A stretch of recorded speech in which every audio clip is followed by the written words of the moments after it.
Juguliyan'ın xotini hakikaten bek set körümsüz aypatemmu.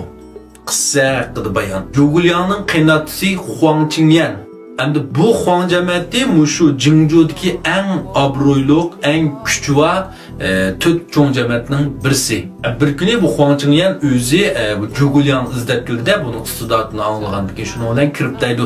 Juguliyan, mening bir qizim bor deydi. Sen taq bo'ytaq ekansan, mening qizimga uylansan qanday? Mening qizim o'zi dopdak, yuz-ko'zi qopdak, qo'li cho'loq, puti chapaq, beli mayma, ko'zi ko'r, quluq gaz, lekin istidati nəhayət kamalga yetgan, aqlliq, şahmat oynash, rassamlik bu jihatning hammasi kamalga yetgan bir qizimni san biray deyman deydi. Bu gapni degandan keyin Juguliyan bu yerda anglabla ma'qul deb nəhayət hurmat bildirib bu qiz bilan to'y qilish borligini bildirdi. Shuni bilan bu oqsoqol qarabla "Voy sen bo'ldi ekansan" deb bu qizimni olay dedim, yuzimdan qildim. Baqlasan berib bag'aqdaqday o'g'illik to'yjimi hamsa qizni ekan deb qizni bir vatdi. Bu Huang Qingyan bu yerda nəhayət bir istidatli, o'qigan, ma'rifatli kishida shuninglar buni degan gaplarmi, nim degan gap desang, bu hanzul manda gap bor, joyi cho'ni o'g'li bo'lsa, joyi cho'nzi deb qo'ydi. To'y qilmagan, buyuq yetgan, manda qizi o'g'li bo'lsa, shunday atab qo'ydi. Bu ta'ni gap qo'y, bir akiltib, manda bir set qizim bor, manda bir o'g'lim bor deb.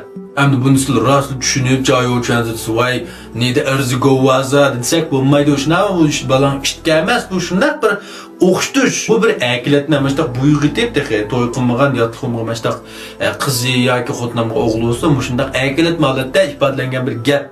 Endi bu yerda yana bir tarafdan nima deyotdi? Juguliyanni chekib beqiyotdi. Yani sen Juguliyan manondak istidati, axloq bilimiga va manda qizlarni ilishni xohlamsa yoki men qodidak, shinsaylik, tas chiroyli qiz bo'lib amrahmo deb chekib qo'yadi Juguliyanni. Bu gaplarni chiqib qarsak, Juguliyanni ayoli meningcha hargiz undaq sat emas. Endi bu yerda Huang Qingyandek bu Huang jamiyatdek nəhayət obro'li jamiyatlar o'zining qizini yalğız bu ilim ma'rifat jihatlar emas, qandaq yurishtirish, arab axloq, kiyim-kechak, yasinish, yo'sin jamal jihatimi tang tarbiyalashga azaldan ahamiyat berdi. Bundaq oqso'ngak, boy, martabalik oilalar shundaqmi? Bular hargiz o'zining qizi bilimni o'rgangan, lekin undaq chiroy yuz qopdak, o'zi dopdak bundaq qiz qilmaydi. Ularning yuziga sat. Mayli ko'nish parchalar haqida qilsak, yeng qarsanmi bu yerda Juguliyanni nəhayət kilishgan, bo'yturq 1.80 atrofida urug' semizligi mendek shunda ma'lum o'xshaydigan bir kilishgan balda ta'riflaydi. Endi shunga bundaq Juguliyandak bu kilishgan yakishdan bundaq sat bir odamni ep qilishni atayınğı unda sen Juguliyan degan dona bilimli kishi onda qilmaydi bu demanglar. Har qanday bir akishli bo'lgan, chiroyli qiz bo'lib amroq, sahip jamalga amroq. Biz bozor verib bir olma setib olsaqmi, shu shakl chiroyli, rangi chiroyli, shunam yuz jumla qizilkaga olmani tanlab turib setib olmaysiz, baqqalning oldidan 5 qo'yliq olmani. Ben xotin olgan undaq chiroyliqni ilishni xohlamamda, albatta xohlaydi.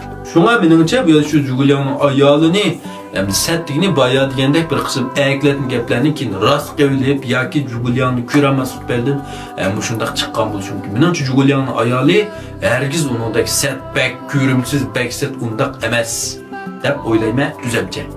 Endi bu fikrga sizlar qanday qaraysizlar? Qani pingunchuk maramat billa o'rtoqlashsak bo'ladi.